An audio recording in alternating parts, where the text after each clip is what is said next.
5 ವರ್ಷ Siddaramaiah CM fix. ಇದರ ಬೆನ್ನಲ್ಲೇ ಸಿದ್ದು ಶಿಷ್ಯ ಬಿಗ್ ಬಾಂಬ್. ಸುರ್ಜೇವಾಲಾ ಸುಸ್ತಾಗಿ ಹೋಗಿದ್ದಕ್ಕೆ 5 ವರ್ಷ ನಾನೇ ಸಿಎಂ, ಇದರಲ್ಲಿ ದೂಸರ ಮಾತೇ ಇಲ್ಲ. ಹೀಗಂತೂ ಸಿದ್ದರಾಮಯ್ಯ ದಿಲ್ಲಿಯಲ್ಲಿ ಕಡ್ಡಿ ತುಂಡು ಮಾಡಿದಂತೆ ಹೇಳಿದ ಮೇಲೆ ಮಾಧ್ಯಮಗಳ ಬಾಯಿ ಬಂದಾಗಬೇಕಿತ್ತು. ಆದ್ರೆ ಈಗಲೂ ನಾಯಕತ್ವದ ಬದಲಾವಣೆಯ ಕಿಡಿಯ ಮೇಲೆ ಪೆಟ್ರೋಲ್ ಸುರಿಯೋ ಕೆಲಸಕ್ಕೆ ಕೈ ಹಾಕ್ತಾನೆ ಇವೆ. ಮತ್ತೊಂದು ಕಡೆ ಡಿಕೆಶಿ ಮತ್ತು ಡಿಕೆಶಿ ಬಣ ತಾಳ್ಮೆಯ ಮಾತುಗಳನ್ನಾಡ್ತಿದೆ. ಇದರಿಂದ ಸಿದ್ದು ಶಿಷ್ಯ ಸತೀಶ್ ಜಾರಕಿಹೊಳಿ ಹೊಸ ತಾಳ ಉರುಳಿಸಿದ್ದಾರೆ. ಸತೀಶ್ ಜಾರಕಿಹೊಳಿ ಮಾತಿಗೆ ಕಾಂಗ್ರೆಸ್ ರಾಜ್ಯ ಉಸ್ತುವಾರಿ ರಣದೀಪ್ ಸಿಂಗ್ ಸುರ್ಜೇವಾಲಾ ಅವರೇ ಸುಸ್ತಾಗಿ ಹೋಗಿದ್ದಾರೆ. ಹಾಗಾದ್ರೆ ಸುರ್ಜೇವಾಲಾ ಮುಂದೆ ಸಚಿವ ಸತೀಶ್ ಜಾರಕಿಹೊಳಿ ಇಟ್ಟ ಆ ಡಿಮ್ಯಾಂಡ್ ಆದ್ರೂ ಏನ್ ಗೊತ್ತಾ? ಅದನ್ನ ಡೀಟೇಲ್ ಆಗಿ ತೋರಿಸ್ತೀವಿ. ಆದ್ರೆ ಅದಕ್ಕಿಂತ ಮೊದಲು ಹಲೋ ಕನ್ನಡ ಯೂಟ್ಯೂಬ್ ಚಾನಲ್ ಅನ್ನ ಸಬ್ಸ್ಕ್ರೈಬ್ ಮಾಡ್ಕೊಳ್ಳಿ. ಹಾಗೇನೆ ಪಕ್ಕದಲ್ಲಿರೋ ಬೆಲ್ ಬಟನ್ ಅನ್ನು ಪ್ರೆಸ್ ಮಾಡಿ. ನಾನೇ ಮುಖ್ಯಮಂತ್ರಿ. 2028ರ ಚುನಾವಣೆಯು ನನ್ನ ನೇತೃತ್ವದಲ್ಲೇ ನಡೆಯಲಿದೆ. ಹೀಗಂತ ಸಿಎಂ ಸಿದ್ದರಾಮಯ್ಯ ಹೈಕಮಾಂಡ್ ಅಂಗಳದಲ್ಲಿ ನಿಂತು ಇತ್ತೀಚೆಗೆ ಗುಡುಗಿದ್ರು. ಇದರ ಬೆನ್ನಲ್ಲೇ ಮುಖ್ಯಮಂತ್ರಿಗಳ ಆಪ್ತ ಬಣ ಕೆಪಿಸಿಸಿ ಅಧ್ಯಕ್ಷರ ಬದಲಾವಣೆಯ ಪ್ರಸ್ತಾವನೆಯನ್ನ ಮತ್ತೊಮ್ಮೆ ಹೈಕಮಾಂಡ್ ಮುಂದಿಟ್ಟಿದೆ ಎನ್ನಲಾಗ್ತಿದೆ. ಪಕ್ಷದ ಹಿತದೃಷ್ಟಿಯಿಂದ ಒಬ್ಬರಿಗೆ ಒಂದೇ ಹುದ್ದೆ ನೀಡಿ ಪಕ್ಷ ಸಂಘಟನೆ ದೃಷ್ಟಿಯಿಂದ ಈ ಕ್ರಮದ ಅಗತ್ಯವಿದೆ ಅಂತೇಳಿ ತಮ್ಮ ವಾದವನ್ನ ಹೈಕಮಾಂಡ್ ಮುಂದಿಟ್ಟಿದೆ ಎನ್ನಲಾಗ್ತಿದೆ.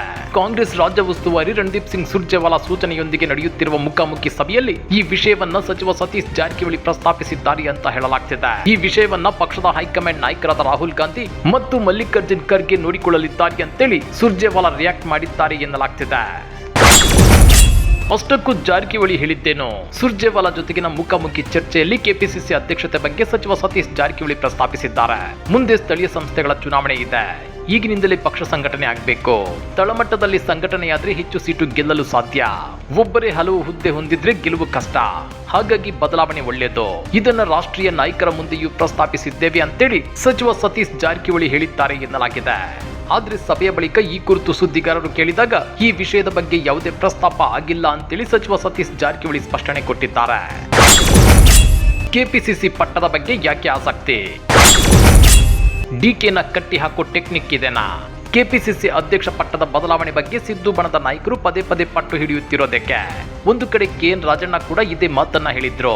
ನನಗೆ ಕೆಪಿಸಿಸಿ ಅಧ್ಯಕ್ಷ ಸ್ಥಾನ ಕೊಡೋದಾದ್ರೆ ನಾನು ಸಚಿವ ಸ್ಥಾನಕ್ಕೆ ಈಗಲೇ ರಾಜೀನಾಮೆ ಕೊಡ್ತೀನಿ ಅಂತ ಹೇಳಿದ್ರು. ಇದರ ಬೆನ್ನಲ್ಲೇ ಸಚಿವ ಸತೀಶ್ ಜಾರಕಿಹೊಳಿ ಕೂಡ ಕೆಪಿಸಿಸಿ ಅಧ್ಯಕ್ಷ ಪಟ್ಟದ ಮೇಲೆ ಕಣ್ಣಿಟ್ಟಿದ್ದಾರೆ. ಈ ಪಟ್ಟದ ಮೇಲೆ ಕಣ್ಣಿಟ್ಟಿರೋದಕ್ಕೆ ಹಲವು ಕಾರಣಗಳಿವೆ. ಅವೇನು ಅಂತ ನೋಡೋದಾದ್ರೆ, ನಂಬರ್ 1, ಕೆಪಿಸಿಸಿ ಅಧ್ಯಕ್ಷರಾದ್ರೆ ಸಿಎಂ ಆಗಬಹುದು. ಕೆಪಿಸಿಸಿ ಅಧ್ಯಕ್ಷರಾಗಿ ತಮ್ಮ ಅಧ್ಯಕ್ಷತೆಯಲ್ಲೇ 2028ರ ಚುನಾವಣೆ ಎದುರಿಸಿ ಪಕ್ಷ ಬಹುಮತ ಪಡೆದು ಅಧಿಕಾರಕ್ಕೆ ಬಂದ್ರೆ ಸಿಎಂ ಕುರ್ಚಿಗೆ ಅನಾಯಾಸವಾಗಿ ಟವಲ್ ಹಾಕಬಹುದು ಅನ್ನೋದು ಸಚಿವ ಸತೀಶ್ ಜಾರಕಿಹೊಳಿ ಮತ್ತು ಸಚಿವ ಕೆಎನ್ ರಾಜಣ್ಣ ಅವರ ಮಾಸ್ಟರ್ ಪ್ಲಾನ್ ಎನ್ನಲಾಗ್ತಿದೆ.